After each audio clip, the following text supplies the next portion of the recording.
Je n'en veux pas, c'est ton problème maintenant. » Ces mots, froids comme la lame d'un couteau, sont sortis de la bouche de ma propre sœur, Sophie. Elle se tenait au pied de mon lit d'hôpital, son mari Thomas à côté d'elle, les bras croisés, le regard fuyant. Et moi, j'étais là, épuisée mais heureuse, tenant dans mes bras le petit miracle que j'avais porté pendant 9 mois. Son fils, mon neveu. Un petit être parfait que je venais de mettre au monde pour elle. La chaleur du bébé contre ma peau contrastait violemment avec le froid polaire qui venait d'envahir la pièce. L'odeur de désinfectant de l'hôpital se mêlait soudain à celle âcre de la trahison. Ma sœur, celle pour qui j'aurais donné ma vie, venait de me poignarder en plein cœur et de détruire en une phrase le plus beau cadeau que je pouvais lui offrir. Mais ce que je ne savais pas encore, c'est que ce n'était que le début du cauchemar. Le secret qu'il cachait était bien plus terrible que je n'aurais jamais pu l'imaginer. Bonne écoute. Mon esprit refusait de comprendre. Les secondes s'étiraient, lourdes de silence. Le petit Léo a poussé un léger gazouillis dans un sommeil, ignorant le drame qui se jouait autour de son berceau de fortune. « Quoi ? Sophie, qu'est-ce que tu racontes ? Tu es fatiguée, c'est le choc !» ai-je balbutie, cherchant une explication logique. Mais son visage était fermé, un masque de marbre. C'était la même expression qu'elle avait enfant, quand elle avait cassé la poupée préférée de notre mère et m'avait laissé être punie à sa place. Je me suis tournée vers Thomas, espérant trouver un allié, mais il a secoué la tête, l'air misérable. « Chloé, c'est compliqué, on ne peut pas le prendre. » Compliqué ? J'avais passé des mois à subir des traitements hormonaux, des nausées matinales, des nuits sans sommeil. J'avais mis ma vie entre parenthèses, mon corps au service de leur bonheur. J'ai regardé le visage potelé de Léo, ses petites mains serrées en poing. Il était une partie de moi, mais il était surtout le fruit d'une promesse. La promesse que j'avais faite à ma sœur en pleurs 1 an plus tôt, quand les médecins lui avaient annoncé qu'elle ne pourrait jamais porter d'enfant. Je me souviens encore de ces mots. « Tu es mon seul espoir, Chloé. Tu es la seule en qui j'ai confiance. » Ces mots résonnaient maintenant comme une blague cruelle. La porte de la chambre s'est ouverte et une infirmière est entrée, souriante. « Alors, les heureux parents sont prêts à accueillir ce petit trésor ?» Le sourire de l'infirmière s'est figé en voyant nos visages. Sophie a fait un pas en arrière. « Nous devons y aller, on en reparlera plus tard. » Et ils sont partis. Ils m'ont laissée seule, dans le silence assourdissant de cette chambre d'hôpital, avec un bébé qui n'était légalement pas le mien et un cœur brisé en 1000 morceaux. J'ai serré Léo contre moi, les larmes bruyant ma vue. Qu'est-ce que j'allais faire ? Comment en était-on arrivé là ? C'est alors que mon téléphone a vibré. C'était un message de Thomas. Un seul mot qui a tout changé. « Pardon. » Et juste en dessous, une phrase qui a fait basculer mon monde. « Ce n'est pas mon fils, Chloé. » Le message de Thomas était comme une déflagration. Pas son fils, mais comment ? C'était un embryon créé avec l'ovule de Sophie et son sperme. J'avais vu les documents de la clinique, signés des dizaines de formulaires. Était-ce une erreur ? Une blague de très mauvais goût ? J'ai essayé de l'appeler, mais il n'a pas répondu. Sophie non plus. Il s'était volatilisé, me laissant avec un bébé et un secret qui ne m'appartenait pas. Les jours qui ont suivi à l'hôpital ont été un brouillant de confusion et de peur. Le personnel me posait des questions auxquelles je n'avais pas de réponse. J'ai dû mentir, dire que ma sœur était malade, que son mari était en déplacement. Chaque mensonge me coûtait. Chaque regard compatissant était un coup de poignard. Le seul réconfort était Léo. Quand il ouvrait ses grands yeux bleus et me fixait, le monde extérieur disparaissait. Je passais des heures à le contempler, à sentir l'odeur de sa peau de bébé, à caresser ses cheveux duveteux.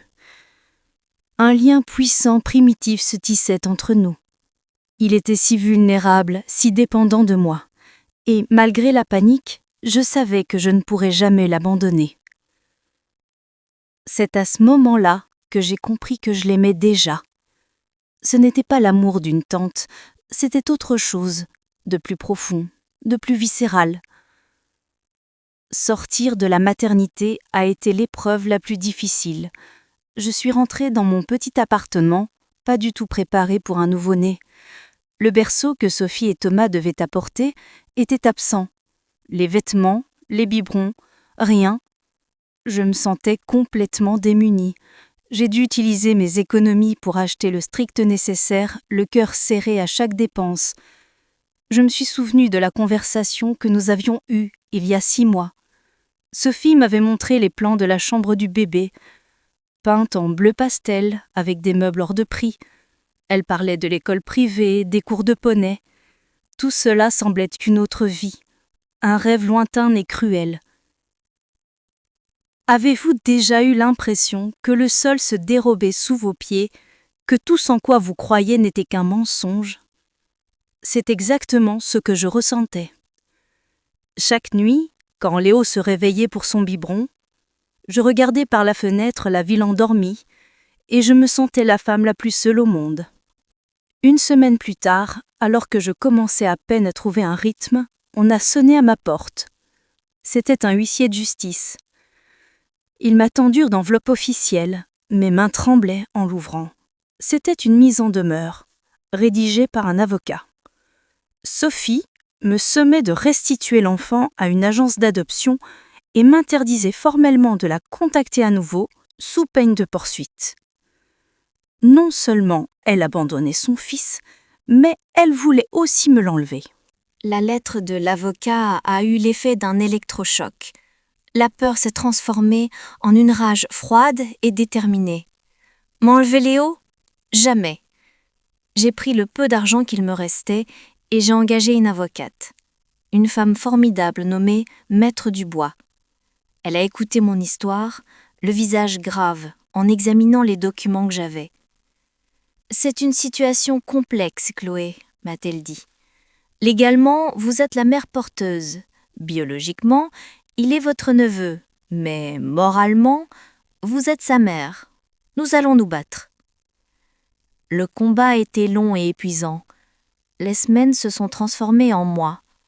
Ma vie est devenue un enchaînement de nuits blanches, de rendez-vous juridiques et de moments volés de pur bonheur avec Léo. Il grandissait si vite. Son premier sourire, son premier éclat de rire, chaque étape était qu'une victoire contre l'ombre de ma sœur.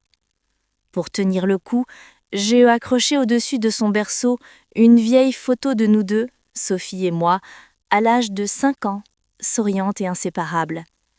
Chaque jour, je regardais cette photo et je me demandais où était passée cette petite fille qui me tenait la main avec tant d'amour. Ce souvenir était à la fois ma force et ma plus grande source de douleur. Finalement, la confrontation a eu lieu. Le juge a ordonné une médiation. Sophie et Thomas étaient là, assis en face de moi. Sophie n'osait pas me regarder. Thomas avait l'air d'avoir vieilli de 10 ans. C'est lui qui a parlé en premier, la voix brisée. Il a tout avoué. La clinique avait fait une erreur. L'embryon implanté n'avait pas été créé avec son sperme, mais avec celui d'un donneur anonyme. Sophie l'avait su bien avant l'accouchement, mais elle avait eu trop peur de lui dire. Quand Léo est né et que le test de paternité qu'il avait demandé en secret s'est révélé négatif, son monde s'est effondré. Il se sentait trahi. Sophie, paniquée à l'idée de le perdre, a pris la pire des décisions.